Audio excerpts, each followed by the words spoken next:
अस्सलामुअलैकुम dear students, welcome to my YouTube channel we you study with me. जी students, कैसे हैं आप सब। अल्लाह ताला से दुआ है कि आप सब खैरियत से हों और अल्लाह पाक आप सबको बहुत कामयाब करे। जैसा कि आपको पता है, हमने अपनी पाक 301 lecture wise MCQ series start की हुई है और मुझे पूरी उम्मीद है कि मेरी ये वीडियोज़ आपके लिए बहुत ज़्यादा हेल्पफुल रहेंगी, स्पेशली उन स्टूडेंट्स के लिए तो बहुत ही ज़्यादा जो जॉब होल्डर्स हैं या किसी वजह से अपनी स्टडी को प्रॉपर टाइम नहीं दे सकते, तो वो इन ये वीडियोज़ प्रिपेयर करके इंशाल्लाह बहुत आसानी से अपने फाइनल भी, अपने क्विज भी, अपने मिड्स जो हैं वो अच्छे से अटेम्प्ट कर लेंगे।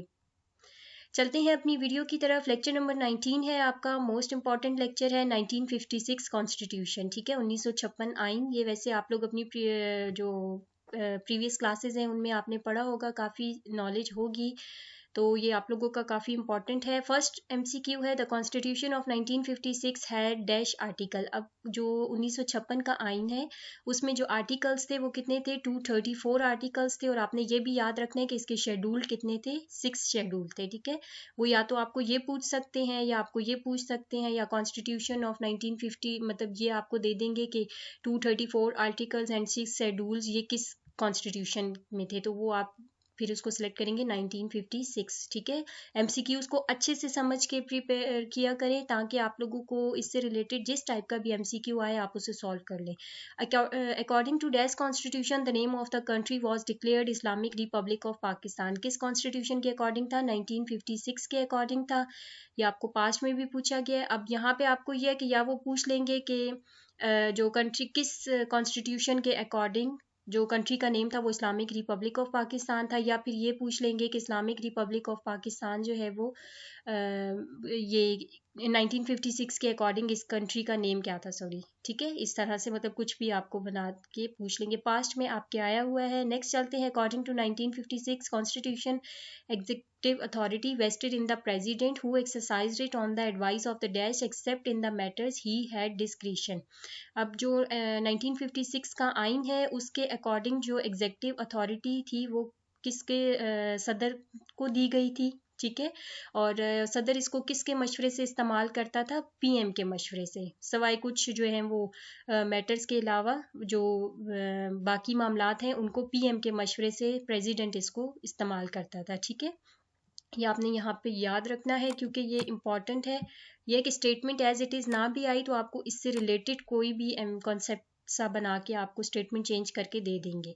According to 1956 constitution the president would be. अब 1956 के अकॉर्डिंग प्रेसिडेंट जो है वो उसकी एज 45 होनी चाहिए और मुस्लिम और क्वालिफाइड होना चाहिए। ठीक है, और इसमें 1956 के कॉन्स्टिट्यूशन में जो प्रेसिडेंट की पावर्स थी वो लिमिटेड थी।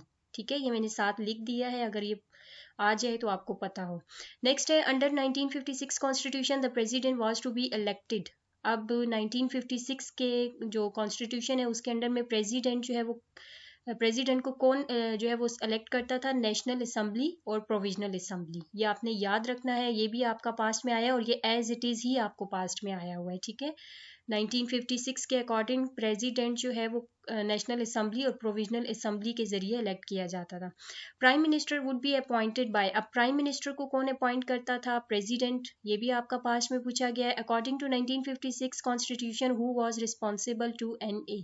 1956 के जो कॉन्स्टिट्यूशन है उसके अकॉर्डिंग रिस्पॉन्सिबल कौन था, नेशनल असम्बली का। NA मतलब नेशनल असम्बली का जो रिस्पॉन्सिबल था वो कौन था, कैबिनेट थी। ठीक है, ये आप लोगों ने याद रखने हैं और इनके MCQs को आपने मिक्स अप नहीं करना, बहुत अच्छे से प्रिपेयर करना है क्योंकि मोस्टली MCQs आपको सेम लगेंगे लेकिन आपने इनको अच्छे से माइंड में रखना है, सेम मिक्स नहीं करना है MCQs को।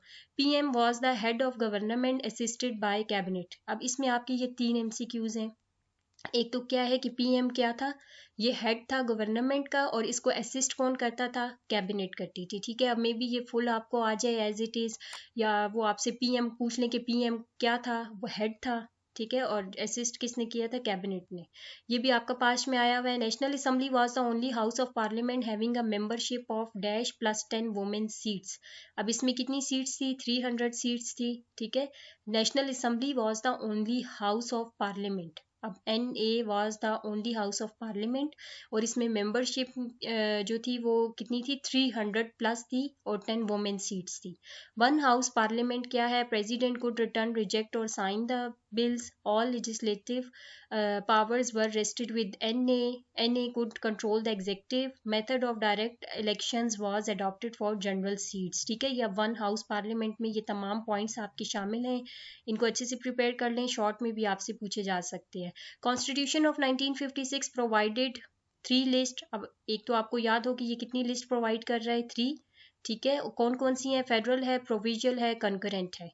और इसमें क्या है कि 2 प्रोविंसेस जो हैं वो किसके हैं, फेडरेशन ऑफ पाकिस्तान के हैं. ठीक हो गया. नेक्स्ट चलते हैं. According to 1956 constitution the real powers were given to. अब पावर्स किसको गिवन थी, सीएम को. ठीक है, और उसकी कैबिनेट को गिवन थी according to 1956 constitution.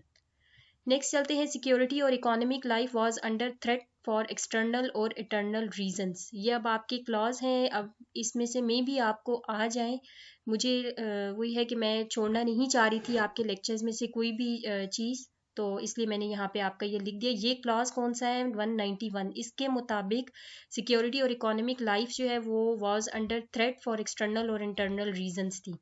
Constitutional crisis in provinces, ये किस क्लास के मुताबिक थे, ये 193 क्लास के अकॉर्डिंग थे. ठीक हो गया. नेक्स्ट चलते हैं. Highest court was supreme court then high court in provinces. ये आपकी वो, ये तो आपको पता है हाईएस्ट कोर्ट जो है वो सुप्रीम कोर्ट है, और उसके बाद आपकी कौन सी है, सूबों में हाई कोर्ट होती है. Dash have the power of interpretation of the constitution. किस कोर्ट को जो है वो पावर थी, ये हायर थी. ठीक है, higher have the power of interpretation of the constitution. Next चलते हैं. In the 1956 constitution the objective resolution was included as preamble. ठीक है, यानी कि आपका होगा प्रीएबल.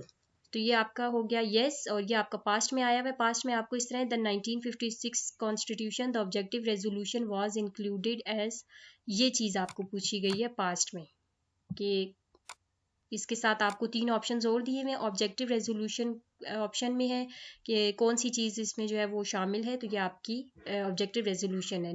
इसके बाद नेक्स्ट है आपका. No election were held after the enforcement of elections. It was finally abrogated on October 7, 1958. अब ये डेट आपने याद रखनी है कि जो आप लोगों का 1956 का आइन है वो कब ख़त्म हुआ था, 7 अक्टूबर 1958 में. ठीक है, यानी कि ये देखिए, इट वर्क फ्रॉम 23 मार्च 1956. 23 मार्च 1956 से लेकर 7 अक्टूबर 1958 तक आप लोगों का ये जो कॉन्स्टिट्यूशन है, ये वाला आइन आपका चला था. ठीक है, उसके बाद नेक्स्ट वीडियो में मैं आपकी जो है उसमें आपको पता है कि मार्शल लॉ लग गया था, और मज़ीद जो भी इसकी होंगी वो हम देखेंगे. उम्मीद करती हूँ वीडियो आपको पसंद आई होगी. प्लीज़ मेरे चैनल को सब्सक्राइब कर दीजिए, वीडियो को लाइक भी कर दीजिए.